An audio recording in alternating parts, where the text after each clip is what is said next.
to it if you need. And as we go through this, Emily and I are going to cover a few different sections. And as those sections come up, if you guys have questions while we're going over things, please throw it in the Zoom chat. Every time we end a section, we're going to go over those questions and make sure we answer them along the way. And then at the end, we're going to leave some time for overall Q&A to talk about design related or Airbnb related questions in general. What are you doing? Doing good. Guys, the room is filling up. Look at all you guys being so punctual. Qualities I do not personally have. While we're waiting, I'll kind of start about where we came from and how we got involved in Airbnb interior design. I originally started Airbnb arbitrage before we ever got involved in designing other people's properties. I went to college for interior design and honestly left college not ever wanting to actually practice interior design. I just left college with a sour taste in my mouth, and it really seemed like I was either going to be designing cubicles or designing hospitals or designing schools. And if I wanted to do residential interior design, then I was going to be dealing with extremely picky customers who really just wanted a shopping buddy. And I didn't like the idea of either of those things. And so I went into architecture and then got into Airbnb arbitrage. And I started my first arbitrage opportunity in November of 2019. And saw the success from that from the first few months and was like, okay, I'm going to go all in on this. Like, I'm going to pour a year's worth of savings into more arbitrage opportunities, and sky's the limit. And so I scaled up from 1 to 4 and signed 3 more arbitrage leases in Dallas. And those leases started March 8th of 2020. And so as we all know, March 16th of 2020 is really when the world kind of shut down. So terrible timing on my part in beginning my investing journey. And so all of a sudden I was stuck with 5 leases if you include the lease that I had on the apartment that I was living in full time, and all of a sudden no one was traveling to metroplexes. So I was one of the hosts who really got hit extremely hard during COVID, especially at the beginning. And so when that happened, Emily was graduating with her master's degree and she was going into trying to apply for jobs and no one was hiring. And so both her and I were in a canoe without a paddle per se. And so both of us were kind of leaning on each other and being like, okay, what do we do? Like, we're both in this really crappy situation. And so at the time I was like, well, do you want to start designing Airbnbs with me and see if we can connect with other hosts who were waiting for the market to kind of collapse in a way? And so we just kind of started down that journey as a pivot to a failed arbitrage attempt because of COVID. And with that, we went on a few podcasts. We started talking about wanting to offer interior design for Airbnb hosts. And at the time, that was about the only portion of Airbnb that hosts could not automate. They could automate the messaging and the management and everything in between, but they couldn't automate the design and install. And so that's what we wanted to do because we didn't want to step out of the Airbnb space, but we knew that we weren't going to be scaling. So we started designing in 2020.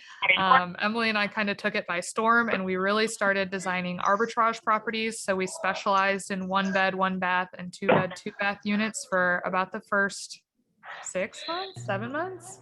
Yeah, I'd say so. And then started expanding after that to much larger properties, to remote design, to properties outside of DFW. And we quickly learned the major differences between designing for Airbnbs and designing for commercial properties and designing for typical residential properties. And there are some massive differences between all 3 of those. So for us, it was really about understanding both the guests' needs and also the investors' needs, right? You've got to please both. And so it became kind of a dance. We haven't had anybody try to come in a minute, so we got some more. Okay, we'll keep going for a minute. I don't want to start too deep into the overall design training because I want to wait for people to jump in the course here. but yeah, that's kind of how we got started. One of our biggest shifts that we went through was in April of 2021. After we had been designing within DFW, we wanted to see if we could take it remote. And that was a really big challenge because we were removing ourselves from doing the install. So we were taking our hands kind of off of it and seeing if it was even possible to remotely design and install Airbnbs without us actually physically being in the Airbnb. And that came with its own challenges. And now we've really got it kind of worked out to an art. And so that was a huge shift for us, but it opened up a lot of opportunity for us. And it also opened up a lot of opportunity for our investors to take us with them as they started investing in different markets. And then this year we decided to kind of expand again and join Superhost Labs, which is a way for all of you guys to invest with us. So now we spend a lot of time helping the design team on that side of things. We are continuing to design our own properties. We continue to design properties for you guys. And we're also growing this investment opportunity that allows you to take part ownership in our entire portfolio. So if you guys want to learn more about that after this call and you're like, you know what, I've decided that I don't want to embark on this Airbnb journey all by myself, and I would prefer to partner with a large team of experts per se, you absolutely can do that. So any way that we can plug in, we're always excited about. Cool. Well, let's kind of get kicked off here and switch that back over to host, and we'll let people in as they start coming in or continue coming in, and we'll start the recording. The recording should be started. Beautiful. And again, before we get started, for those of you who have just entered the room, please make sure you keep yourself on mute so that there's not any loud noise preventing other people from hearing. And if you have questions as we get into this, please throw them in the chat. We will answer them as we go. And there will be a Q&A portion at the end of this. So you can throw it at the end as well, but feel free to ask questions as we get into it. So we made a little PowerPoint for you guys to kind of walk through how we handle short-term rental design. We'll pull that up.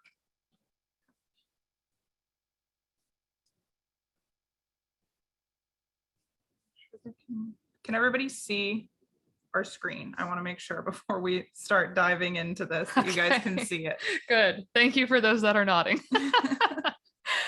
Okay, so this course is going over all things design, which is definitely the niche of Airbnb that we have by far the most experience in and by far the most passion around. As Airbnb keeps developing and getting more and more competitive, this really becomes your one of your most important factors in running a successful short-term rental.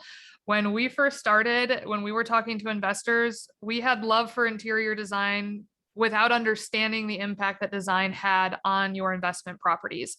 And so we just didn't really know how to pitch ourselves to investors. We didn't understand how valuable this portion of their investment was. And as we have collected data over the years that we've been doing this and watched the difference in profitability between our properties versus our competition, we really are starting to truly understand how valuable and important this portion of your Airbnb business is.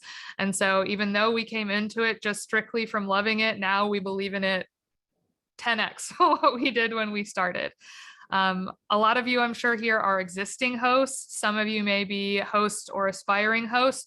But either way, if you are familiar at all with the latest Airbnb update, this makes design even more important. We have seen across the board people who did not prioritize design reach out to us as of late saying, holy cow, my numbers have dropped, my traffic has stopped.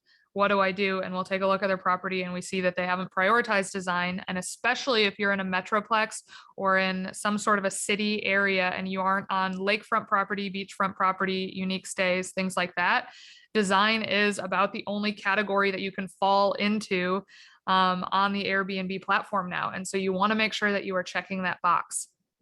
So without further ado, we will switch to the first slide. Why is design important? So design is your control factor. As more hosts get into the short-term rental space, your competition level goes up. You cannot control your competition, but what you can control is what makes you stand out. Professional design and photography is the answer. Airbnb itself has begun to prioritize hosts that create unique and professionally designed properties. Don't let your listing fall to the bottom of the pack. Look at me reading that without messing up. So design is extremely important. We call it our control factor because at the end of the day, when you are analyzing Airbnb properties, you don't get to control your competition level in any given market. I mean, when you're looking at different markets like Scottsdale or Nashville, you know that those markets are extremely competitive, and so inherently you have to put more money into design and amenities, whereas different markets have even less competition and you can put a little bit less into design and amenities. But your control factor truly is what you're willing to spend on your property. You don't control your competition, you don't control the market, you don't control the people who are traveling to that market. What you can control is what you do with your property. And that is what we believe to be the most important part, is putting your best foot forward in your experience that you're offering to your guests. So this first slide here is kind of the first portion that we take a look at, whether we are designing for our own properties or we are designing for clients. This is kind of how we assess how much needs to be spent on their property specifically according to their market. So we always start by analyzing your competition. Depending on the market that you are in, your competition level may be higher, which would lead to investing more in your design to push your listing to the top. When you're thinking about budgeting for furniture and decor based on competition levels, we estimate between $15 and $30 per square foot.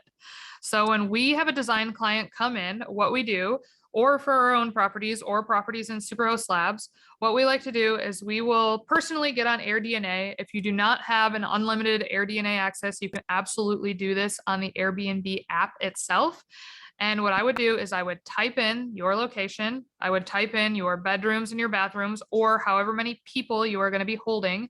And I would put flexible, right? Like click the flexible side or the flexible, I don't know, tab, and don't specify what the dates are. So it brings up all your competition, and then start stalking your competition and understand how high or low of competition you are competing with in your market.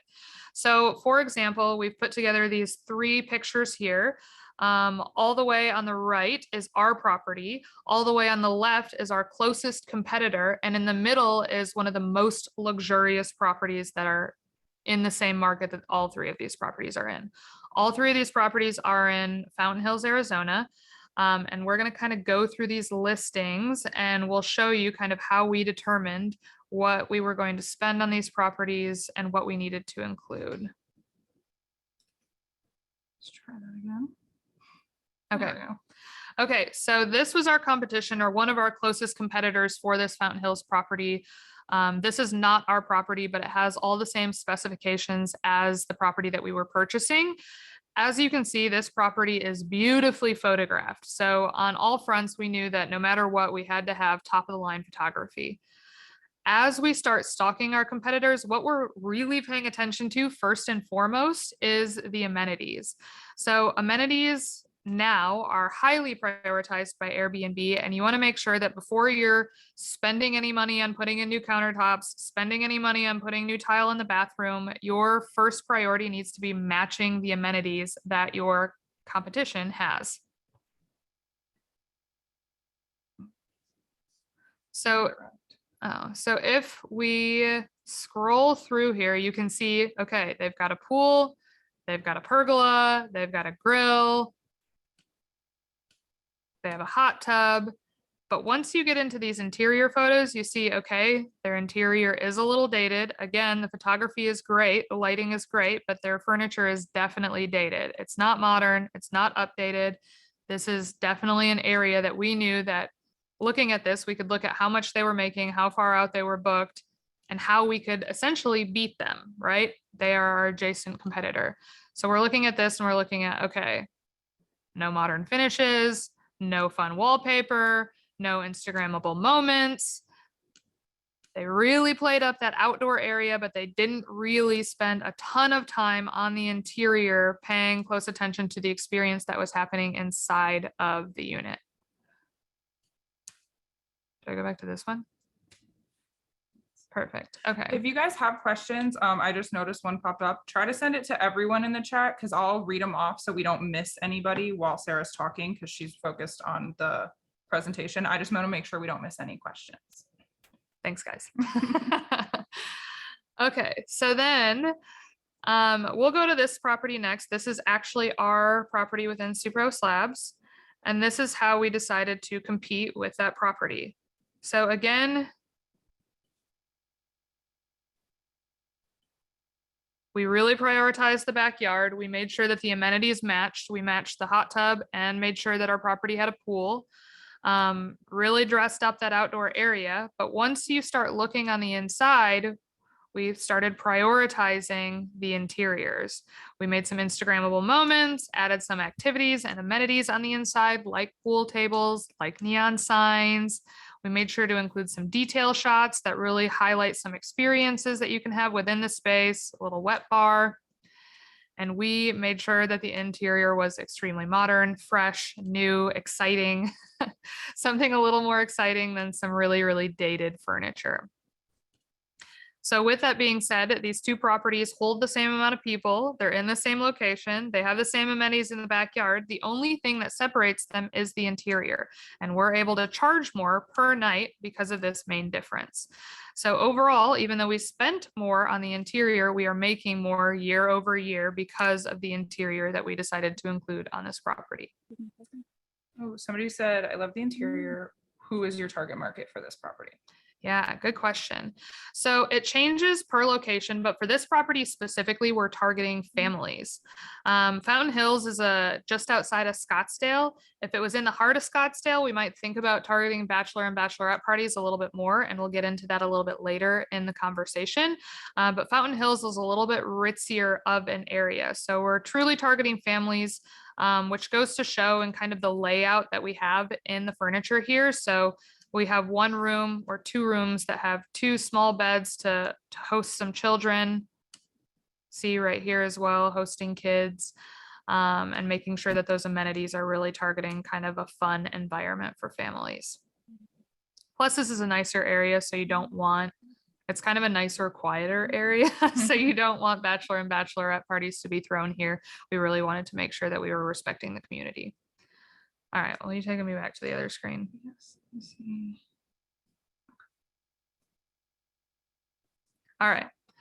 Then we also like to try and understand where our price point is going to be. So this is our closest competitor, right? And we based our pricing off of beating a competitor here, but that does not always mean that you're going to be the most expensive or most profitable property on the market. So it's important that you understand where you land in the overall market that you're entering. So this property is one of the most expensive properties to stay at in Fountain Hills. And I mean, right away, they have an amenity that we could not even buy, right? Our property does not have this view, and this view adds significant money to every night stay because, you know, it's not something that money can necessarily buy. I can't put a mural of that in the background and have you experience that.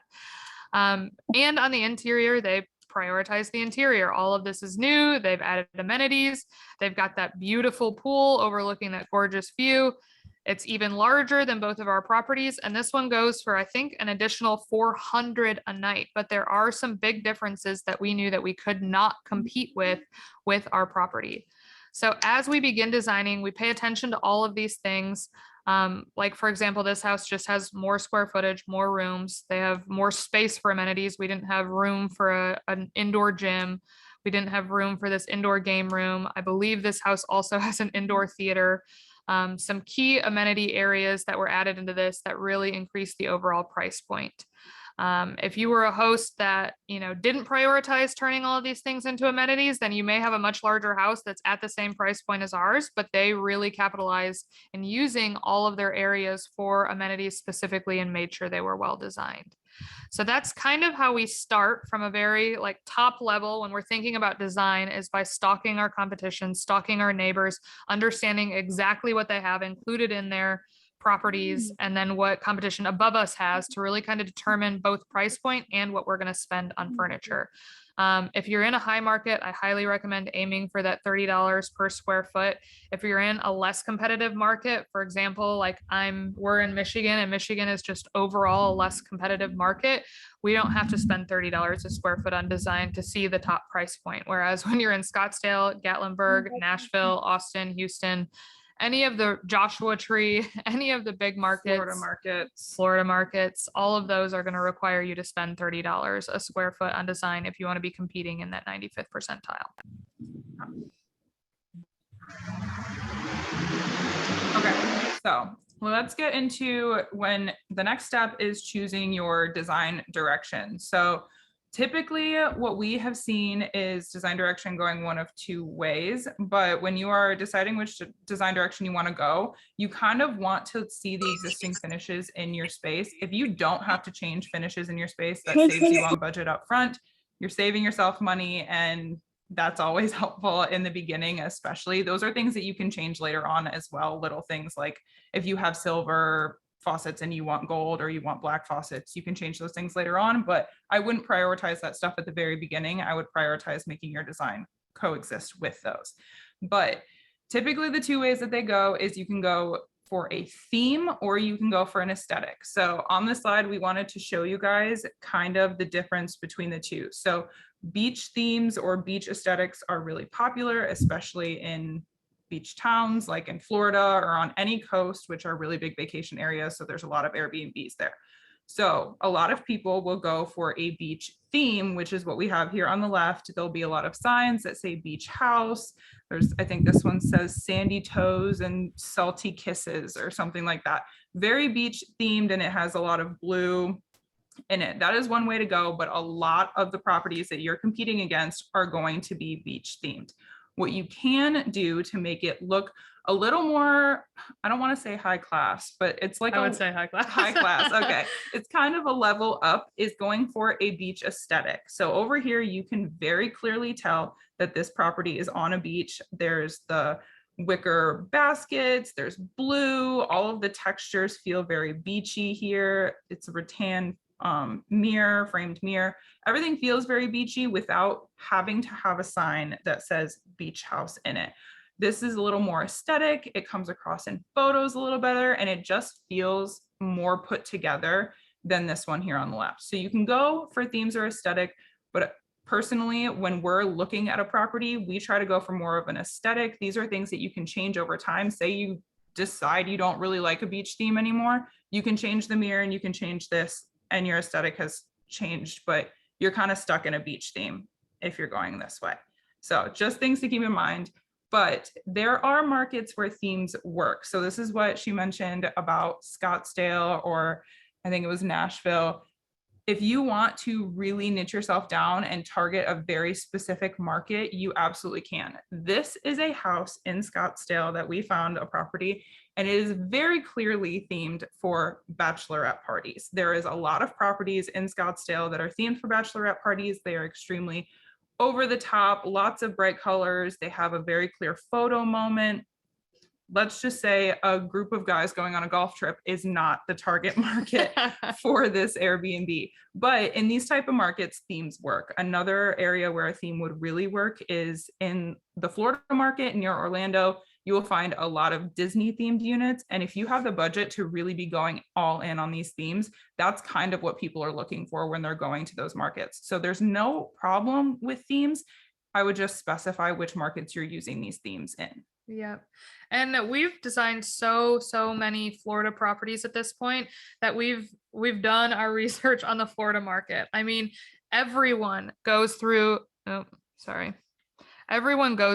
theme route first. Like when we're looking at properties that existed previous to us coming in, and we're looking at the competition that we're going up against when we are advising people how to design.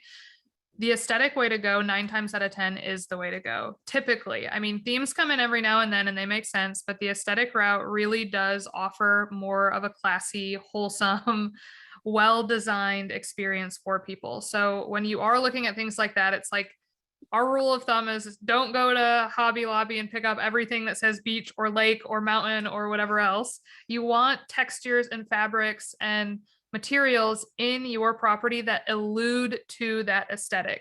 So for beach, it is rattan, it is ropes, it is like things that allude to something nautical, not necessarily something that says this is a beach house.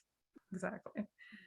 We do have one question. So she said, I'm interested to hear more about your STRs that you market for parties. In an area where I own an STR, everyone is anti-partiers, and anytime I've had partiers against the rules, they left a huge mess. Yeah.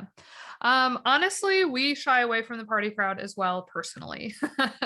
So I see the value in the bachelor and bachelorette pads. I truly don't. I don't know if they charge like a double cleaning fee or what that looks like. But they must be in a market that, you know, or in a community that is very pro Airbnb. Personally, I don't encourage it at all. I don't want to deal with it within Subros Labs. We don't really encourage properties that are party properties per se, because again, it just leaves you pretty liable for damages. There's a lot of debauchery going on those weekends, which as they should, you should have a great time. But for our properties personally, we don't target those markets. So although it would be super fun to do something like this Scottsdale property and like design a beautiful Barbie unit, as far as being on the management side, that is not our personal favorite clientele. Yeah, it adds a lot of extra steps, maybe having them sign extra paperwork for damages. There's just a lot more liability if you're targeting a party crowd. Yeah, we do everything in our power to avoid parties. Yes. Okay, so areas to focus your budget on. All of you, if you are getting into the Airbnb space, are coming at it from an investor standpoint. Whether you're design focused or math focused, we always say that Airbnb is 1 part math, 1 part art, and we favor the art side of things, believe it or not, which can get us in a lot of trouble, right? Like we fall in love with the aesthetic of every single property that we're designing. And so it's really hard for us to want to put a cap on what we're spending because we just want it to look a certain way. And so we want to push that budget all the time. But in reality, this is an investment property. It is not your forever home. And so you really have to come at it from a numbers standpoint first. With that being said, we see so many people who are in the Airbnb space right now who are so numbers driven that they're not prioritizing the guest experience and they're cutting corners in too many places. And so for us working very closely with investors over the last 3 years, we've kind of found that sweet spot where when we're talking to investors or we're investing in our own properties, we found the areas that you absolutely have to splurge on, and we found areas that you absolutely can save on, whether we want to save on them or not. There is nothing that drives me more crazy than when I have to save on an accent pillow and I found the perfect accent pillow that's like $250.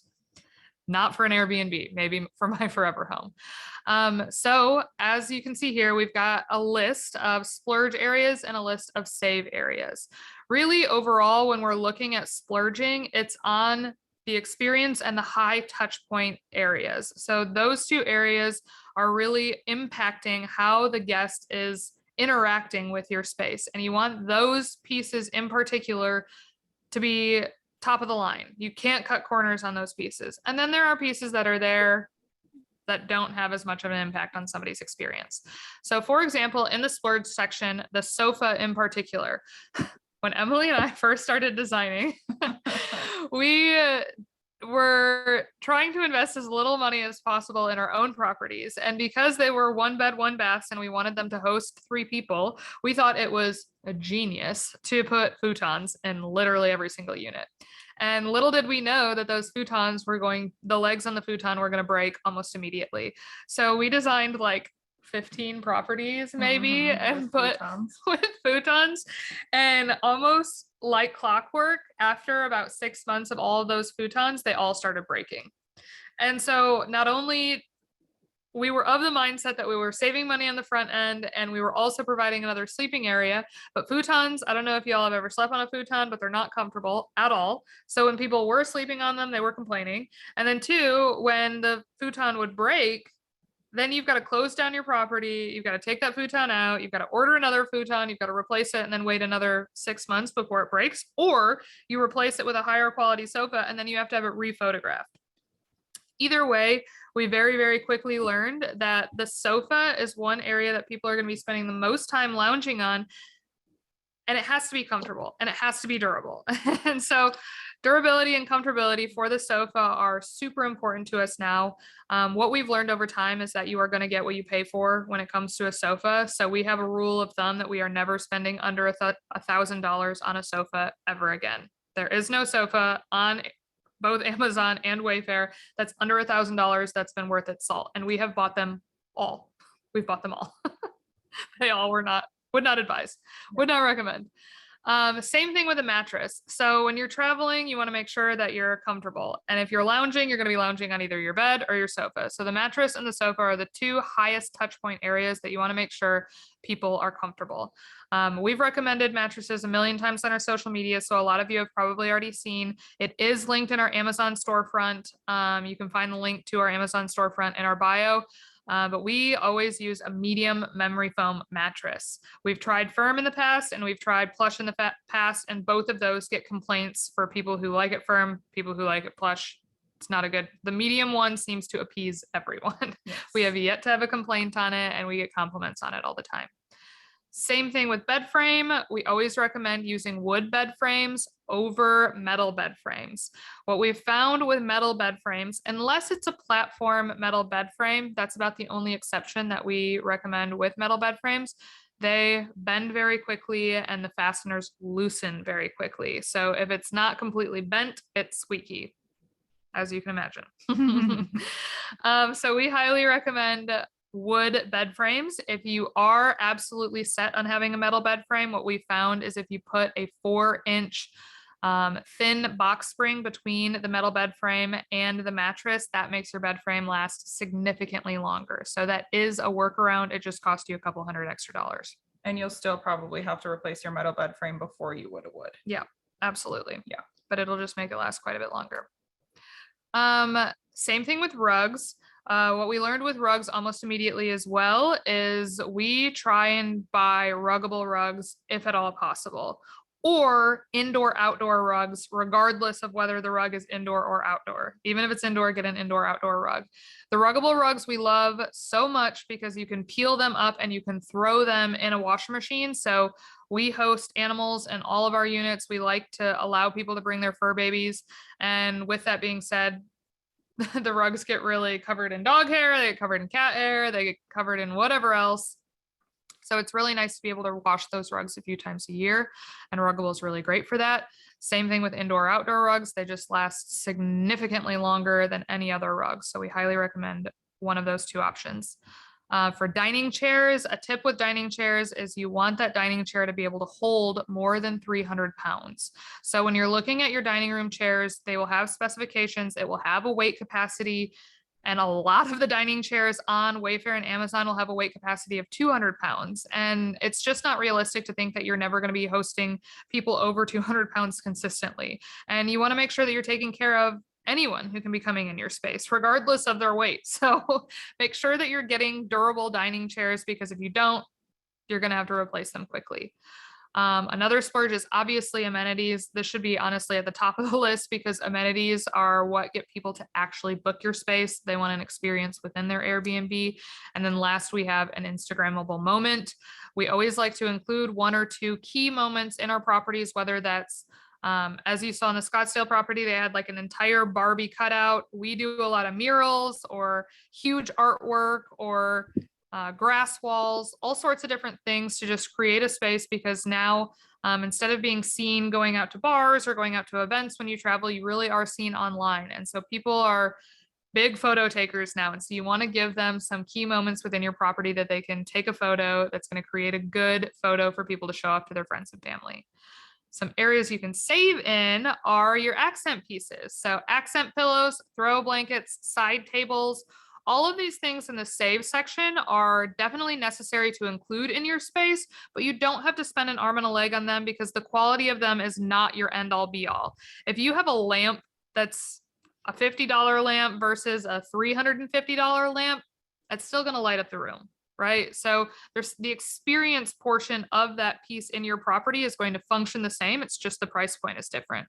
Whereas if you buy a $300 sofa versus a $2,000 sofa, the experience that sofa is giving you is very, very different. I do have a couple questions. So where do you like to buy your furniture? Typically, we were buying a lot of our furniture from Wayfair, and then a lot of our decor pieces were coming from Wayfair and Amazon, mostly because budget-wise, that made the most sense. The shipping times are fantastic. Their customer service is really good if you need to return things. If you have a lot more time and budget, shopping in-person stores is totally an option, but always think about the fact that you need to potentially replace these items later on. They're much easier to replace when they're coming from Wayfair or Amazon. And it just makes it so you're not like when your sofa breaks and you went to West Elm and spent $4,000 or more on a sofa when you could have gotten a sofa from Wayfair between $1,000 and $2,000. It's kind of a big difference. So that's why we typically shop at those stores. And then the next question was, oh, what's the fix with a metal bed frame? Putting a 4-inch box spring between the mattress and the metal bed frame will help it so it doesn't bow as quickly, and you won't have to tighten the screws as often. You're still gonna have to go in and tighten the screws, and you probably will still have to replace your metal bed frame at some point, but not as quickly if you have that. Yeah, definitely. I have all metal beds in all of my properties down in Fort Worth, and every single time we go down, Ethan and I will like go from apartment to an apartment to make sure that the beds need like whatever needs retouching up, we'll retouch up. And every single time we go down to Fort Worth, we'll get on that bed and we'll move it, and it's just so squeaky, it's so loud. And honestly pretty distracting. So for our guests who are trying to enjoy themselves on vacation, you just want to make sure that all those fasteners are tight and that those rungs aren't bent. And having that box spring really helps distribute that weight more evenly. And so it just helps those fasteners stay tight longer and helps those rungs not bend nearly as fast. So do not skip out on that. We have that linked in our Amazon storefront as well for you to go in and find if you've never seen a 4-inch thin box spring before. Another question, what's a good idea for an Instagrammable moment for a luxe condo in the city? A mural, any idea for grass wall product? Is it hard to clean? I think personally, well, one, you want to cater to your city, right? So like in Nashville, your mural might be different to Denver, Colorado, or in Scottsdale or anything like that. I think going for luxury, a mural might be a really good option. A grass wall is more of like a fun addition to a property, and it makes it a little more youthful. But if you're going for luxury, I would definitely go with a mural. Yeah. Yeah. For example, we've had a few Nashville clients and people who we've rubbed shoulders with who in Nashville, there's a ton of butterfly walls. Right. And so everyone wants to take a picture with butterfly wings behind them. And so they started putting that in their property, and that had a huge impact on their overall bookings. For example, I have a property in Fort Worth in a building that is allegedly a Bonnie and Clyde hideout. And so I got this huge 8-foot by 8-foot off Society 6 like vinyl mural that I put on the wall of famous people's headshots, mugshots. So it's like Johnny Cash and Frank Sinatra and all of their mugshots. And so I like leaned into that. If you have like a downtown city property, you might think about like a city skyline neon sign that you could have custom done, or bring in maybe a local muralist. If there are like eclectic sections of your city, you might look at who those muralists are and have it brought into your apartment. But those Instagrammable moments, when you think about them and you think about how you're going to advertise your space on Airbnb afterward, those Instagrammable moments turn into one of your first 5 photos. And the first 5 photos on your Airbnb listing are the most important, and you want them to be your absolute wow factors. So a lot of times they are showing off your amenities. If you've got a great outdoor area or a great game room, a great theater view, whatever, and then your Instagrammable moments. Those are going to be the things that you want to show off. We've also had like a Colorado client do a ski lift. There's like an Etsy store that sells like ski lift chairs that you can actually install in your house. So it looks like you're on a ski lift, but like inside your unit. So what I would do honestly is go and stalk your existing market and see if anyone is doing anything kind of cool and see if you can spin off of that idea and make it even cooler. One last question before we move on to the next slide. Thoughts on indoor usable fireplaces, gas, electric, or real? I'm going back and forth between an electric or gas, concerned about someone burning down my cabin. Valid concern. That is a valid concern. Valid concern. First, I would check. So depending on who you're using for insurance, I would check with your insurance provider to make sure that they will still cover you. I know that changes per state.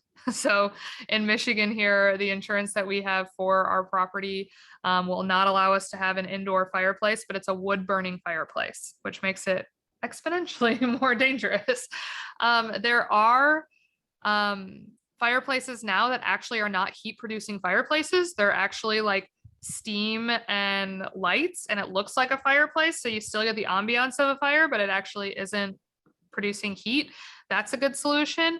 My solution up north for the property that we have where we are not allowed to let our guests use our actual fireplace, this is also linked in our Amazon storefront, is a little tiny, they've got these tiny space heaters. No, not the space heater, the little marshmallow burner.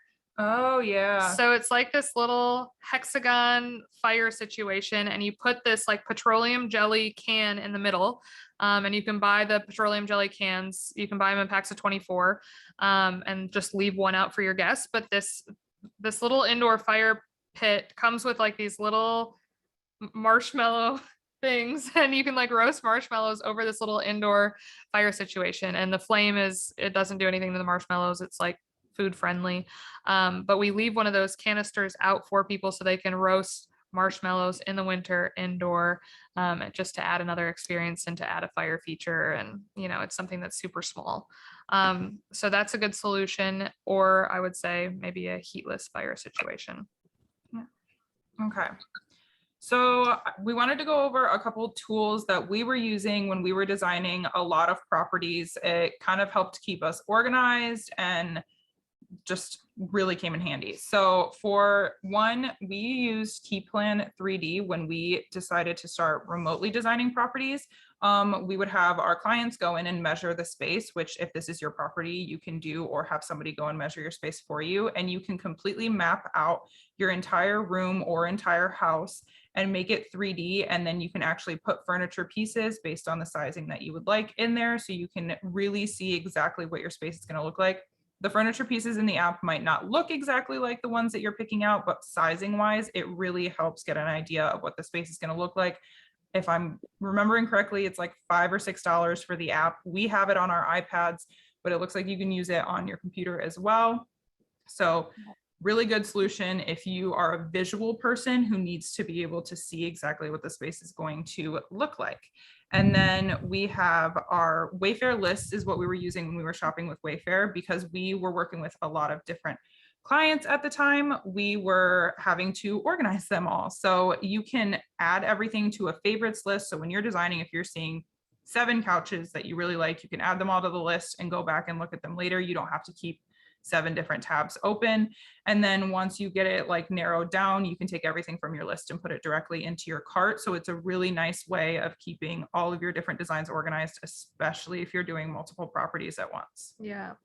And one thing to add to that, I'm sure a lot of you who are either existing or new investors are looking at markets that are outside of where you live. So KeyPlan and Wayfair lists have come in huge help in that remote design aspect. So with KeyPlan 3D, because the furniture pieces aren't exact furniture pieces that we actually are purchasing, it really is about layouts. It's about like understanding if the pieces that you're picking out are going to fit accurately in your space. It's hard to decide whether your sofa is the right size for your living room unless you can actually measure it out in your space. And if you're not going to be there on a day-to-day basis like you would in your actual home, what we always recommend our clients who we are designing for, or any property that is ours, we go in, we take a laser measure. So it's on our Amazon storefront again. And the laser measure, you can set it against one wall, you click a button and it measures across to the other wall. So you can get that overall measurement. And then you go in KeyPlan 3D and you can just draw the line the same length as that wall. And you just work your way around your room to draw the entire floor plan of your property. And then you can take that home, leave your property, and you can design from your own home.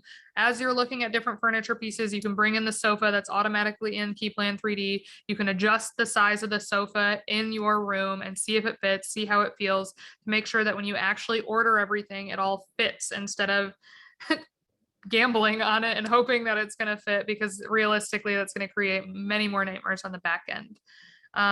Also, with Wayfair lists, there are two options for you to have it remotely delivered and installed.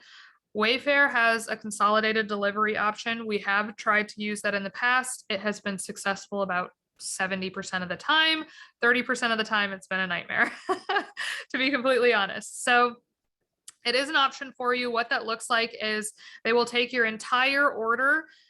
They will reach out to a consolidated delivery team that's local to wherever your Airbnb is, and that consolidated delivery team will collect everything as it's shipped.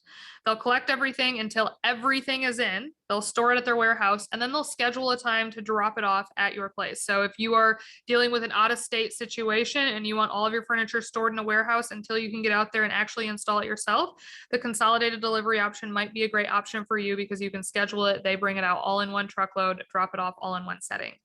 What we've found to work a little bit better is hiring someone from Thumbtack or Facebook Marketplace. Well, not Marketplace, Facebook groups, local Facebook groups that are around where your Airbnb is, and hiring a handyman or a furniture installer to just work with you for the next few weeks.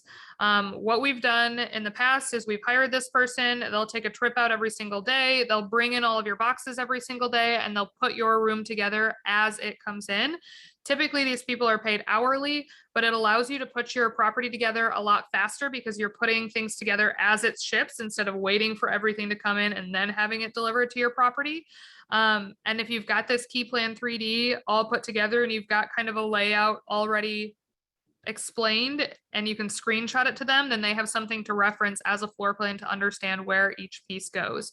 And you can use that as kind of a directory on showing them how to bring your property to life. And then at the end, you can, come in, adjust everything the way it needs to be adjusted for photos and have it put together. But we've definitely leaned more into hiring the Thumbtack person over consolidated delivery, because overall it's easier to work with that one person as things come in, as opposed to relying on the consolidated delivery. Yeah. All right, so this is the last slide before we get into a larger Q&A, and that is professional photography. I feel so passionately about this. Design is very important. Might be the most important slide in this entire thing, if we're being honest with you guys. And it's always the thing that people miss. It's always the thing that people miss, and it just makes my blood boil. Professional photography does not cost an arm and a leg in the grand scheme of what you're spending on this Airbnb. I feel like the reason it gets skipped is because it is the last thing. It's the last portion that you're spending money on. And so people are sick of spending money when they get to the professional photography stage and they're like, iPhone photos will do. No, they will not. There is such a huge difference. Airbnb in their last update absolutely said that, look, we are prioritizing both good design and great photography. They also have run studies showing that you make 15% more on a yearly basis if you have professional photography done. I don't know why people get hung up on $300 and miss out on 15% more on the back end. But if you don't have a photography eye, or you feel like you can't see the difference between professional photography and not professional photography, we've got two examples here that are very similar. We chose to use A-frames for this example because A-frames are typically a lot smaller than a single family home. And with professional photography, they use professional residential or interior photography, they use a wide angle lens. So it expands what you can see in a single frame versus what your iPhone can do. And we can click on these two to take you guys through these properties. So this property is absolutely stunning, and they did not get it professionally photographed. The A-frame is gorgeous, but as you can see, the lighting is yellow. It looks dingy. It makes the property look older. There are photos in here that don't really make sense as to why they're in here. Like, why do we need to see the steps? Like, why do we need to see the curtain? The angles are really funny. You just don't really understand the layout of the property by looking at these photos. You don't understand really what the experience that you're going to have in the property is going to be like. You can tell that this property is a gorgeous, super cute, likely amazing A-frame. Even the night photography, I mean, it's not hitting the nail on the head. And it's such a missed opportunity here that they really could immediately increase their overall profitability if they would just have someone come in and for $300 to $500 make this place look immaculate. Now let's go to the well photographed one. Somebody said they literally just booked their twilight photo session this morning. Yes. Good job. We love that. So look, this is a well done, well photographed A-frame. It's so similar to the other one, but when you start looking at the pictures, look at this nighttime photo here with the fire. I mean, it just spells out exactly what your evening experience is going to be like in your property. All of the lighting is warmer, it's cozy. You can see that you can see that the camera that a professional photographer uses captures so much more of the room, making the A-frame look bigger, but it also helps you understand the layout of the A-frame so much more than when you're capturing a tiny corner in each room with your iPhone. Photographers also, we always ask if they focus on the experiences, so understanding where their coffee is going to be, the Wi-Fi.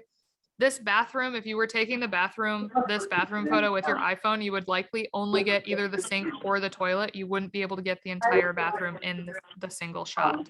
So altogether, please, please, please, for the love of God, do not skip out on professional photography under any circumstances. And if you want to splurge a little bit more, please invest in twilight photos. The nighttime experience in your Airbnb is likely very different than the daytime experience in your Airbnb, and helping people imagine what their experience is going to be like is all they have. They've never touched, felt, been in your property like you have. And so although you understand what that experience is like, your photos are your largest marketing tool in advertising what you've done with the design on the inside of your space to translate it to potential guests. So please don't skip out on it. Even if you don't spend $1 on design, please get it professionally photographed. Somebody asked if any photographer or someone who specifies in real estate. We've had people who are real estate photographers, and typically real estate photography is standing as far as you can in the corner because you're trying to get the whole room. They're not looking for aesthetic photos. Now, that's not to say they can't. We've worked with a couple that are now doing Airbnbs full time, which is fantastic. But what was the word that you specifically asked for? Editorial. There we go. That's the word. Yes. So yeah, I mean, you definitely want a real estate photographer. Even better if you can find someone who has experience in shooting Airbnbs, because it is more experience based. Like Emily was saying, when you're dealing with a typical real estate photographer, they want to go into every single corner of the room and capture as much of the room as possible because they're typically taking photos to sell the property, not the experience. And that's the biggest difference between Airbnb photography and typical real estate photography, is that small minutia. So what we ask people who are advanced in real estate photography, but maybe a little less familiar with Airbnb photography specifically, is we say, can you shoot editorial style photos? And what that means to a photographer is like a magazine style photo. So it's very much more interior design driven than spatially driven. And so we want them to capture all the little moments that you have in your Airbnb. We want them to capture the fire feature, the Instagrammable wall, the excessive coffee bar that you put together, the cute wine glasses. We want them to like capture all the little moments so that those little moments don't get overlooked when people are imagining staying in your property. We don't want them to discover those little moments once they get in the property. I mean, of course we want them to discover it once they get in the property, but we want them to understand that they're there for them before they're booking. That's what you're going to be sold on. So photos are extremely important. One little pro tip that we always do, because a lot of the times we're advertising our properties on social media, and now we're making TikToks with them, Instagram reels, we're putting them on our Instagram feed. Have your photographer take 10 photos vertically throughout your space so that you can use them as marketing photos as well. There's a lot of platforms that will do horizontal photos, and Airbnb, if typically you're looking for horizontal photos, but when you're on social media platforms and you're trying to advertise your property, you're going to want those vertical photos. So just having them throw 10 in there really quickly is not a lot of ad for them, and it makes a big difference when you're marketing your property. Yeah, you want to take up as much room on someone's screen as possible. So as you're scrolling through, there's some statistics on Instagram and on TikTok that people scroll through faster if it's a horizontal photo just because it's smaller. So take up as much space as you possibly can with your property.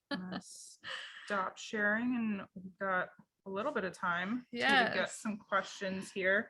I can't hear anything for some reason. So if you could send them to the chat, if you guys have any questions right now, we'll do a few minutes of questions. Yes, we spit a lot at you all at once. And make sure you send them to everyone, because I will not receive them if we don't send them to everyone. I guess we can pull up the chat here too now. Any photographers you'd recommend? It depends on what market you're in. So if it's a market that we're familiar with, yes, we have recommendations, but you'd have to tell us what market specifically you were looking for a photographer in, and then we might be able to make a recommendation. But for us, we just have a standard conversation with every single photographer that we've used in the past about really understanding the difference between real estate photography and editorial style photography.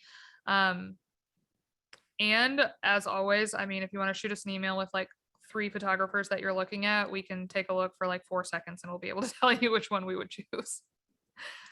What are the pros to getting AirDNA Pro account? If you already have an Airbnb, do you recommend it? Yes.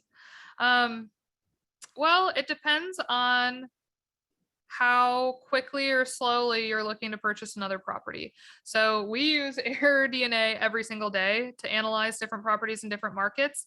And it's because we're working so closely with investors and purchasing properties all the time. If you're not purchasing properties all the time, then you can run very similar analytics by just doing some extra stalking on your competitors. So you can just as easily get on Airbnb, type in the city that you want to potentially invest in, look at other people's profiles, and then understand their nightly rate and kind of get along the lines of the same information that AirDNA would be giving to you.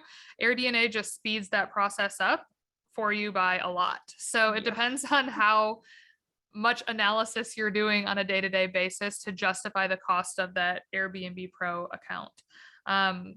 We love it, but if it were just us and we weren't part of Superos Labs and we were funding that on our own, I would still be just using Airbnb.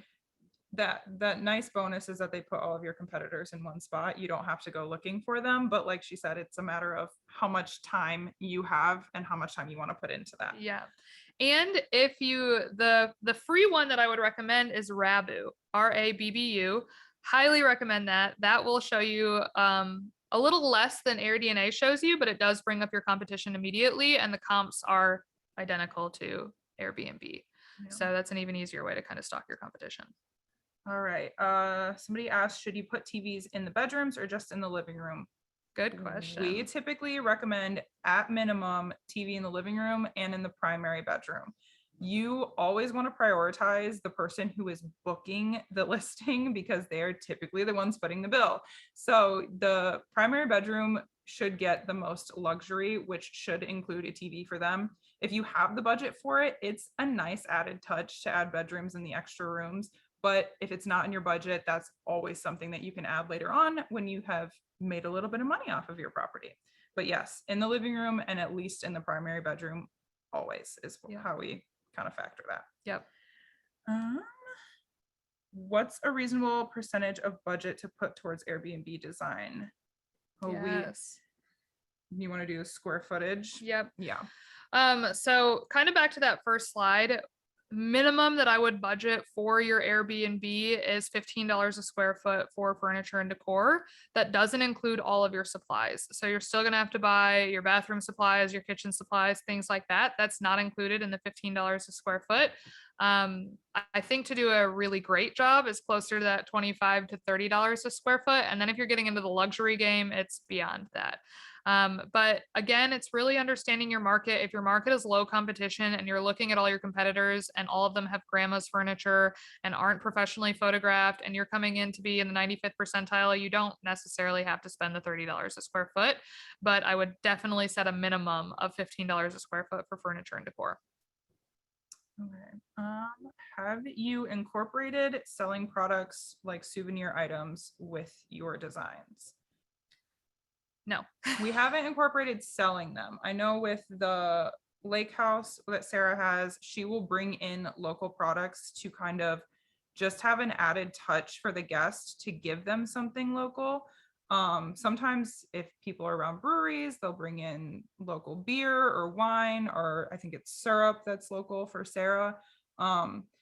You can add kind of a storefront, I think, if you want to partner with people in your local area, but having something that's just an added luxury for them, some small touch, will get you good reviews, and your reviews are going to get you more bookings. So I would prioritize something like that first, but there are companies that you can partner with to do something like that. The best company that we've kind of been stalking as of late, and we would love to have a relationship with them in the near future, is the Host Company. You can look them up on Instagram or on TikTok. They offer like a hotel style situation in your property. So whether you want to offer snacks or toiletries or whatever else, they have a price tag on them. They refill them for you. They kind of run that, and they take a portion of the profit off of the sales, and you get a portion of the profit as well. But if you wanted to add something in that into your property like that, you absolutely can. It definitely adds to the experience. It just depends on how automatable you want to make your Airbnb, how many moving parts you want to deal with, if you're going to scale to a bunch or if you're going to keep it very boutique and only have a few. It just depends on what makes sense for your business strategy. Awesome. Okay. Can you elaborate on investors? Any suggestions to network with investors or find long-term rental owners that you can try to pitch an Airbnb for rental arbitrage? Ooh, good question. Investors are hard. Investors networking with investors is difficult. We're getting better at it as time goes on, and honestly, I think our biggest piece of secret sauce is being on social media. It puts your face out there and it allows investors to come to you. And so if you announce on social media, hey, I am an expert in this portion of Airbnb, like we became experts in design and install, then all of a sudden we had investors reaching out to us saying, hey, I have the money, but I don't have time to scale. Can you help me? And so that was our biggest help by far, is just using social media to be seen. Instead of like trying to find the investors, we let the investors find us. Another tip that we actually heard from Bailey Kramer, he is also on TikTok and Instagram. He would stalk Zillow and try to find houses that had been on the market for a really long time, or rentals that had been on the market for a really long time, and essentially go to them and be like, hey, you need money. I can help you turn this into an Airbnb because your property is just sitting here. And so he ended up cold calling how many people. He told us a number on one of our podcast 2,000 episodes. Yeah. They reached out to a bunch of different people that had either houses or rentals that were for sale or for rent just up. And they ended up converting a decent amount of them into Airbnbs that he ended up co-hosting or flipping the houses if he was doing the flipping. But that's a really good thing too. And you could follow his content because he talks a lot more about that as well. Yeah. And then lastly, on the investor front, the biggest impact I think for me personally that like changed my mind about like country clubs and clubs in general is how many investors hang out there that are excited to connect with younger people. We ended up joining something called a petroleum club in Texas when we were living in Fort Worth, and we started going there for happy hours.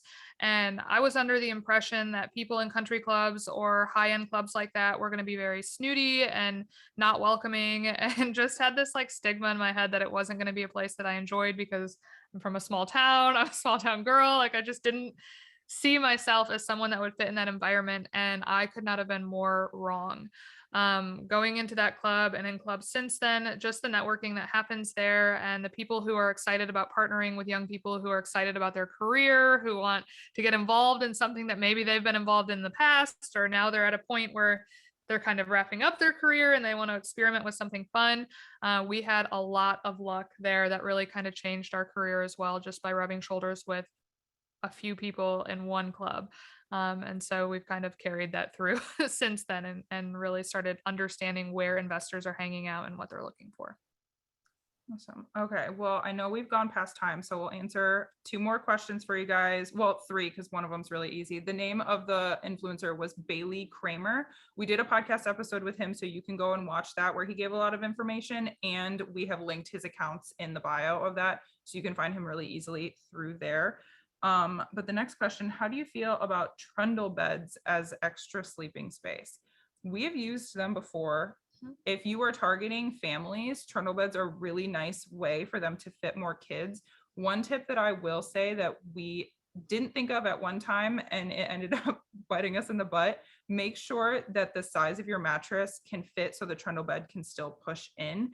If your mattress is too thick, your trundle bed is not going to be able to push in. And we were ordering a standard twin size bed all the time. And then we found out that it doesn't fit under the trundle. So pay attention to those measurements when you are ordering. But if you're targeting families, having that extra bed for kids is not a bad thing. Yeah. Yeah. And we've commonly put the trundle bed in the primary bedroom if there's a little bit extra room. So if you've got a family who has a young kid that like still wants to sleep close to their parents or whatever else, that trundle bed is perfect in there, but it also duals as a sofa in the primary bedroom or a place for them to like throw their suitcase on, open it up and not have it on the floor. So not opposed, but it has to be in a specific case scenario. Last question. If you are renovating a space down to the studs, what areas would you recommend spending more on for the construction side? Yeah, good question.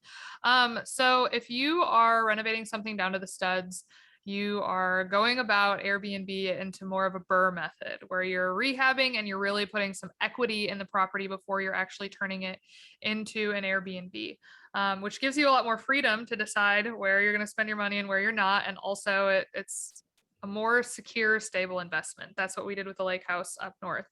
What I would say is I would prioritize the kitchens and the bathrooms, just like you would a fix and flip or anything else, because that really adds value to the home itself, because first and foremost, we're investors.